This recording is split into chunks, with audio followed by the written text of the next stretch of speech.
Hello everyone, welcome back to my channel and I hope you all are doing good. तो जुलाई का महीना होने वाला है ख़त्म और अगस्त का महीना स्टार्ट होने वाला है। तो इसका मतलब क्या हुआ कि अब समर जो है ऑलमोस्ट ख़त्म होने वाली है। अब ऑटम का सीज़न आने वाला है यहाँ पे।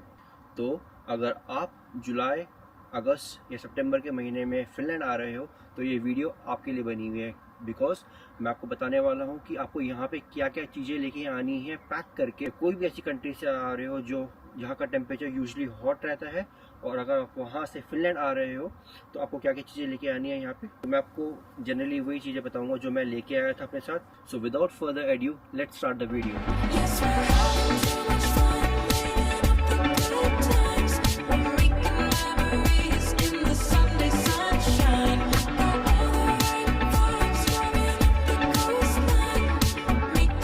जैसे कि आप लोग जानते हैं कि मेरी जर्नी फ़िनलैंड में अगस्त में स्टार्ट हुई थी और यहाँ पे समर्स ख़त्म हो चुकी थी और ऑटम सीज़न स्टार्ट हो चुका था। और मैं अपनी फैमिली के साथ आया था, 4 सूटकेस लेके आया था अपने साथ। तो मैं वो सारी की सारी चीज़ें लिस्ट डाउन करूँगा जो मैं चीज़ें लेके आया, और वो चीज़ें मेरे लिए बहुत ही हेल्पफुल रही। अगर आप एक देश से दूसरे देश आ रहे हो तो बहुत ही डिफ़िकल्ट होता है, क्योंकि आपके साथ एक बहुत ही इमोशनल बैगेज होता है और ऊपर से आपके साथ टेंशन होती है कि आप अपनी एक लाइफ को पॉज करके दूसरी जगह लाइफ स्टार्ट करने जा रहे हो।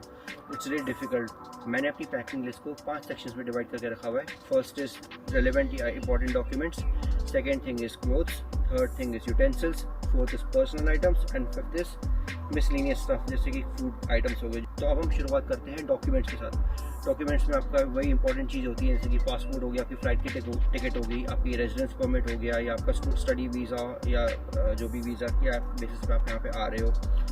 मार्कशीट्स, सर्टिफिकेट्स हो गए। अगर आप अपनी फैमिली के साथ आ रहे हो तो अपना मैरिज सर्टिफिकेट लेके आना। अब आपके अगर आपके पास बेबी भी है तो उसका बर्थ सर्टिफिकेट भी ज़रूर लेके आना। ये यहाँ पे मैंने सारी लिस्ट डाउन कर दी है, आप एक बार इसको ज़रा रिव्यू कर लो यहाँ पे, राइट, क्योंकि ये सारी चीज़ें इंपॉर्टेंट है। और हाँ, इस लिस्ट के अंदर मैं एक चीज़ और ऐड करना चाहूँगा, क्योंकि अगर आप अपनी होम कंट्री से आओगे तो आपको यहाँ पे अपनी करेंसी कन्वर्ट करवा के लानी पड़ेगी। तो अब हम बात करते हैं कपड़ों के बारे में। अगर आप यहाँ पे जून, जुलाई या अगस्त के महीने में आ रहे हैं तो दैट मीन्स समर ऑलमोस्ट यहाँ पे ख़त्म हो चुकी है और ठंड आने वाली है, राइट। तो यहाँ पे क्या होता है कि ऑटम सीज़न में यहाँ पे हवाएं बहुत चलती हैं और यहाँ पे बारिशें भी बहुत होती हैं। मैं आपको सबसे पहले रिकमेंड करूँगा कि आप वहाँ से स्पेशली विंटर क्लोथ्स की शॉपिंग बिल्कुल मत करके आना।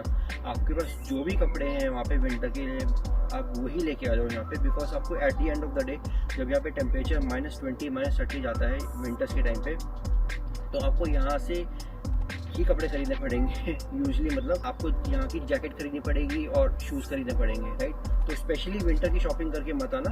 हाँ, अगर आपके पास नहीं बिल्कुल भी विंटर के क्लोथ्स नहीं है तो आप थोड़ी बहुत हल्की फुल्की शॉपिंग करके आ जाना।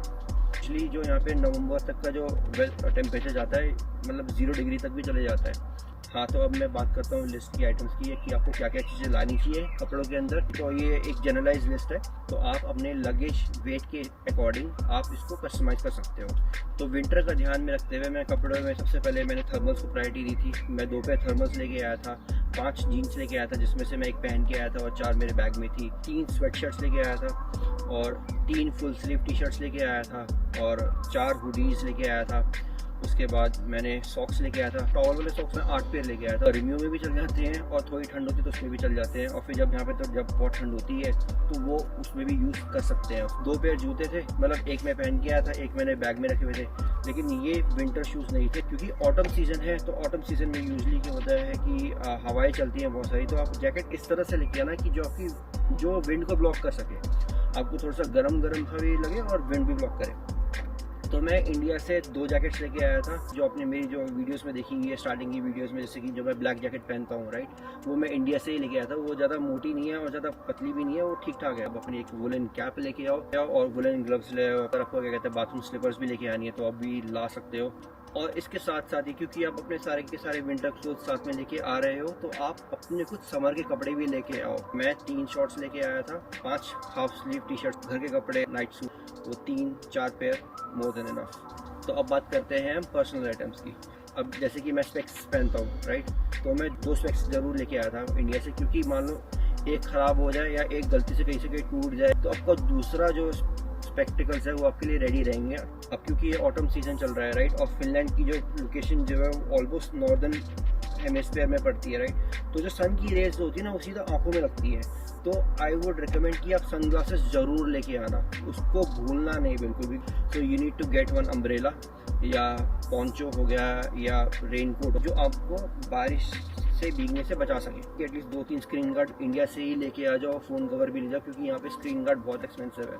यहाँ पे एक स्क्रीन गार्ड 25 यूरो का पड़ा था मुझे। तो आप बेडशीट्स और पिलो कवर्स ज़रूर लेके आना, 2 बेडशीट्स और 2 पिलो कवर्स ला सकते हो अपने साथ, तो वेल एंड गुड। ब्लैंकेट जरूर लेके आना अपने साथ, पतली सी हो, लाइट वेट हो और ज़्यादा स्पेस ना ले, वो आपके लिए, ट्रस्ट मी, वो आपके लिए बहुत हेल्प करेगी। पावर बैंक हो गया, हेडफोन्स हो गए, तो यूनिवर्सल ट्रैवल अडेप्टर जो है वो ज़रूर लेके आना।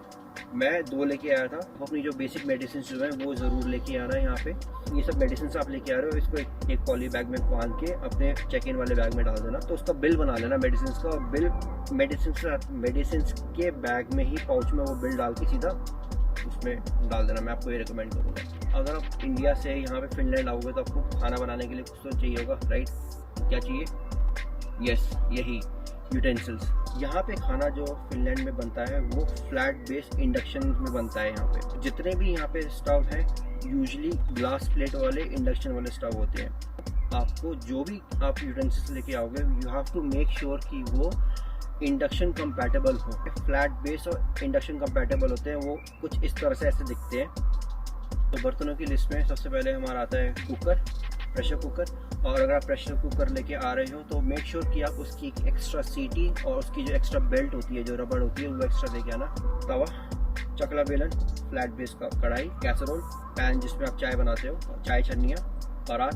तो ये लिस्ट है। तो इसी के साथ हम आ जाते हैं अपनी फाइनल आइटम्स की लिस्ट में। बेसिक फूड आइटम्स से अपने इंडिया से ला सकते हो। 2 किलो आटा लेके आया था, आधा किलो चावल ले आया, आधा किलो चाय पत्ती। बेसिक मसाले हो गए जैसे कि नमक हो गया, हल्दी होगी, लाल मिर्च हो गई, धनिया पाउडर हो गया, मूंग दाल हो गई, उड़द दाल हो गई, चने की दाल हो गई, राजमा, आधा किलो छोले। तो हम लोग मखाने भी लेके आए थे। जैसे ही हम अपने अपार्टमेंट में घुसे तो हमारे पास खाने की चीज़ें रेडी थी।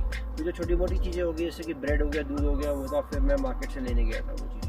कि आप एक इलेक्ट्रॉनिक वेट वाला सिस्टम होता है वो आप खरीद लो, वो आपको फ्लिपकार्ट से या अमेजोन से मिल जाएगा। एंड आई होप जो इन्फॉर्मेशन मैंने आपको दी है वो आपको अच्छी लगी होगी।